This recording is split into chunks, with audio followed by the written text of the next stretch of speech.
that we showed you,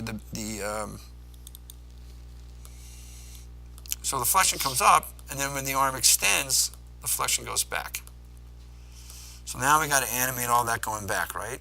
We don't, thank God. We don't have to do that. It's so much. That's what I love about this software. Let's look at what we can do instead.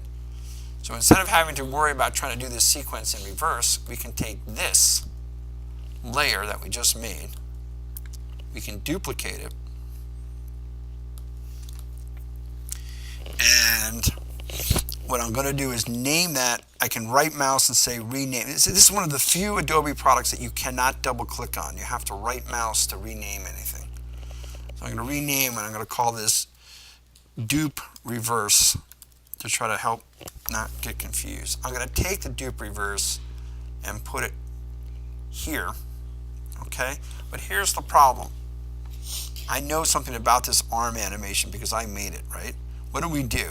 We got the arm fully flexed, and then we held it. When I did this demo, I held it for 10 frames, right? Just in the full flex position. And then I started extending. So my flexion, I need to hold it for 10 frames once I get to that point. So I'm going to move this out of the way for a second. And I really want the word flexion to stay still all the way till this thing starts moving again. So what I'm going to do is I'm just going to move my playhead till I see movement. And if I was really,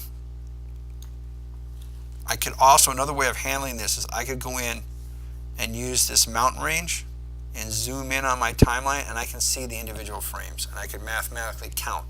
So I know frame 36 is where the motion stops.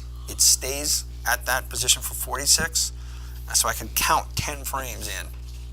Okay, but I'm just going to eyeball it because I'm just not a quantitative kind of person. That's just not who I am.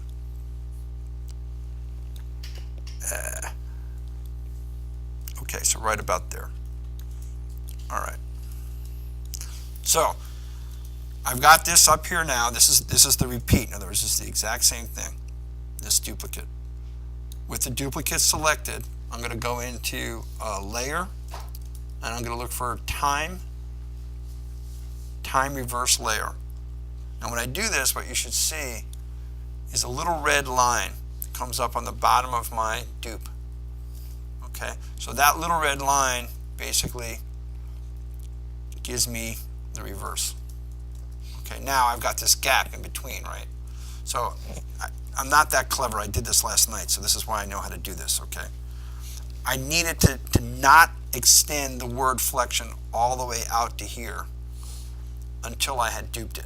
I knew in advance. This is what we will see when you start to storyboard. This is why you storyboard. This is kind of a mini example.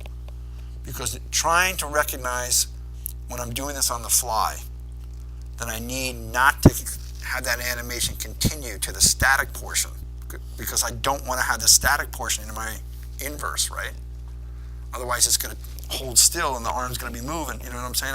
I need to accommodate for that still movement. Follow my point?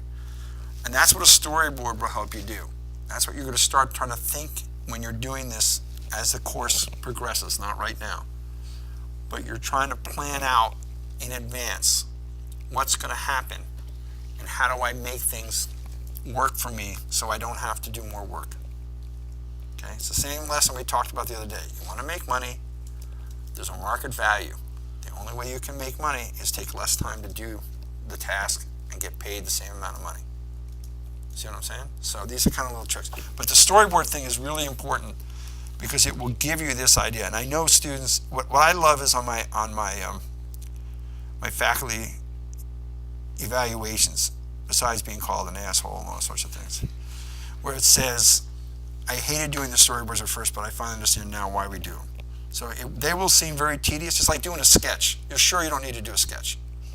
And then you're like 3/4 of the way through the finished thing and you're like, I missed something. I got to take this all apart. I know I sound like a dad, but quite honestly, it's one of those things. All right, so does this make sense to you? This is how we got what I showed you. Okay, so we learned how to mask, right? And we learned how to use the time under layers, time reverse layer, okay? And the beautiful thing about this is we can do a lot of stuff here. We can actually take, and we're not going to do this in this assignment, we can actually, with After Effects, combine a number of layers into something called a pre-composition, and then actually reverse that entire composition.